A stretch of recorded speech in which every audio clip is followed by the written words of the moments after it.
By the end of October 1942, the city on the Volga still has not fallen.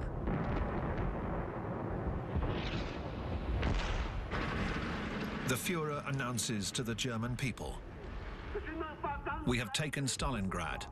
A few pockets of resistance remain. We will take them one by one. It is just a question of time." For Hitler, Stalingrad has come to represent his victory over Russia.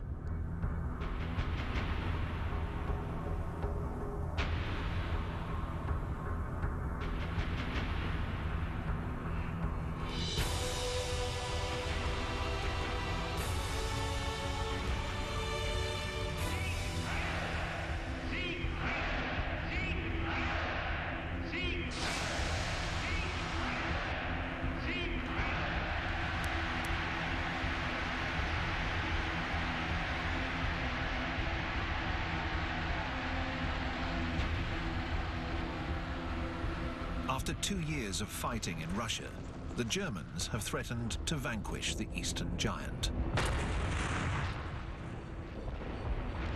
In the north, Leningrad is surrounded by the Germans.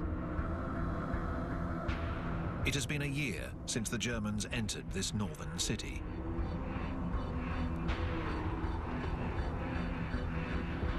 In the center, Moscow, the target city, remains just within reach for the Germans.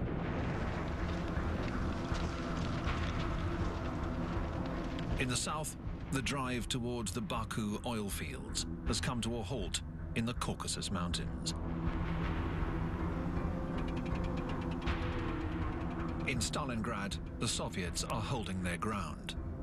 Contrary to Hitler's declarations, Soviet boats continue to cross the Volga, bringing over reinforcements.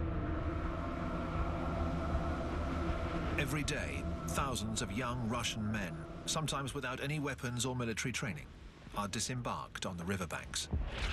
Those who back away from the German bullets are ruthlessly executed by the political commissars.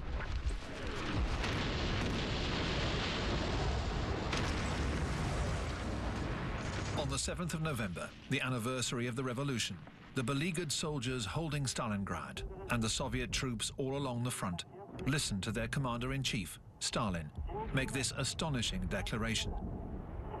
"Tomorrow there will be celebrations in our streets." And indeed, General Zhukov, the man who saved Moscow, has a plan to keep those pockets of resistance fighting to the very end, in order to retain the German troops of General Paulus inside Stalingrad.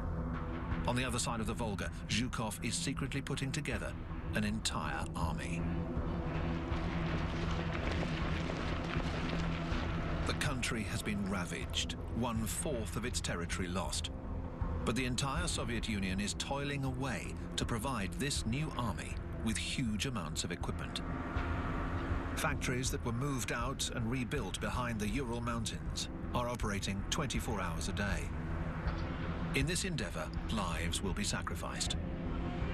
It is the winter of 1942. The women working in these unheated, sometimes ruthless workshops are cold and hungry. Many will die of exhaustion. But the country's industrial production will increase tenfold. The United States is now providing massive amounts of aid to the Soviet Union. The Allies are able to reduce the threat posed by German submarines in the North Atlantic by forming protective convoys to Soviet ports, such as Murmansk. Anti-communism is put on hold. For the Americans, Joseph Stalin is now Uncle Joe, and for the British, good old Joe. The Russians receive huge shipments of jeeps, tanks, planes and trucks, and cans of corned beef. When they open the tins of meat, the Russian soldiers joke, "We're opening the second front." Along with Stalin, everyone expects the Allies to do more to alleviate their plight. In Egypt, however, the British are being threatened by the Germans. Rommel, whom Hitler has just promoted to Field Marshal after his victories in the desert, and his tank army, the Afrika Korps, are getting dangerously close to the Suez Canal. They have reached El Alamein. The British Empire is in peril.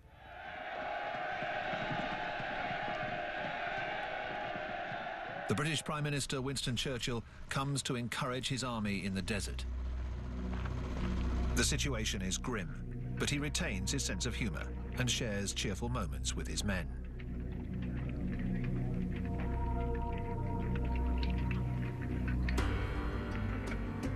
And yet he is just recovering from his first heart attack.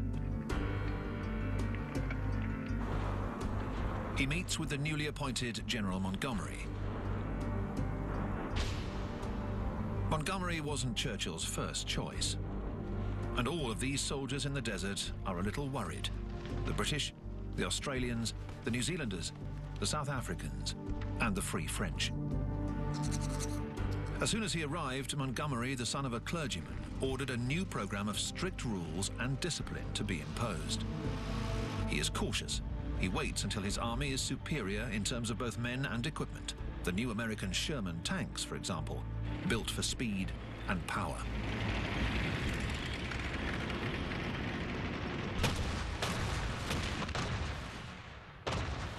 Montgomery launches his offensive with a preliminary artillery barrage, followed by a massive tank assault. But the German 88 flak guns cause tremendous losses. Rommel's soldiers counterattack relentlessly.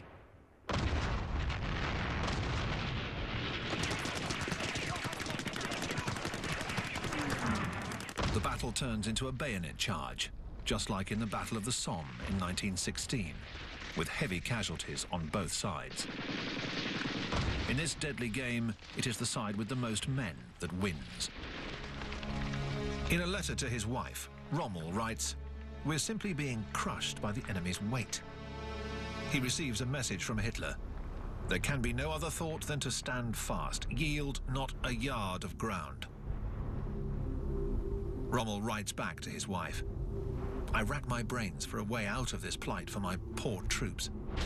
We are facing perhaps the most difficult days that a man can undergo." And he adds, "The dead are lucky. It's all over for them." Rommel retreats. In London, Churchill announces to his fellow citizens what is really the first good news of the war. This is not the end. It is not even the beginning of the end. But it is perhaps the end of the beginning. Churchill's words ring out around the world. The old British lion has stood up to Hitler.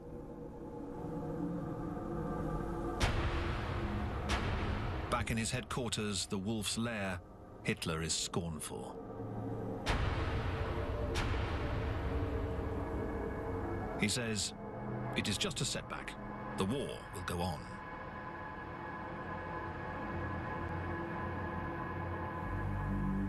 And indeed it does.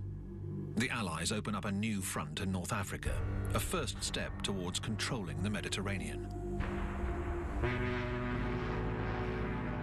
As in 1917, American troops sail across the Atlantic. The French writer Antoine de Saint-Exupéry, who was exiled in New York, will return from the US with one of these military convoys. The author of The Little Prince writes, "Friends in America, I'd like to do you complete justice. 50,000 soldiers were going to war not for the United States, but for humanity, for human respect, for human freedom, and human greatness."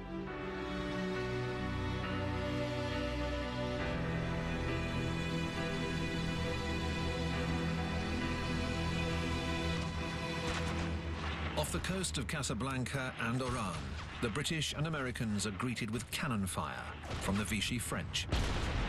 They counterattack.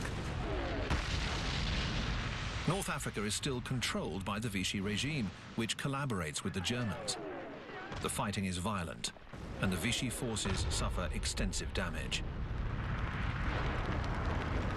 The Free France leader, General de Gaulle, makes a speech over the radio in London. Chers soldats, marins, aviateurs, fonctionnaires, colons français d'Afrique du Nord, levez-vous, aidez nos alliés, joignez-vous à eux sans réserve. After 2 days of fighting against the liberators, the guns are silenced. The Allies secure their landing.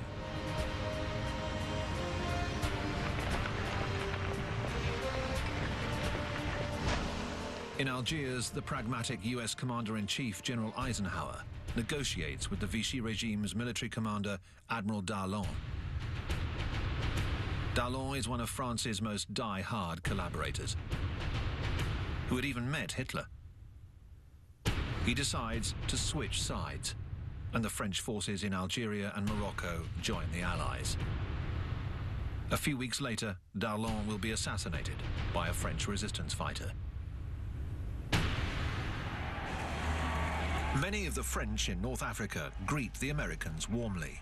The Zouaves in the French Army of Africa are also relieved. They never really wanted to shoot at the Americans. In fact, they will soon be fighting side by side with them, like almost all of the other French colonials. As will the indigenous soldiers, as they are called at the time, who will form the Moroccan and Algerian tirailleur units. The Axis powers have anticipated the Allies by moving into Tunisia, a territory still controlled by the Vichy regime, which allows the Germans to stay.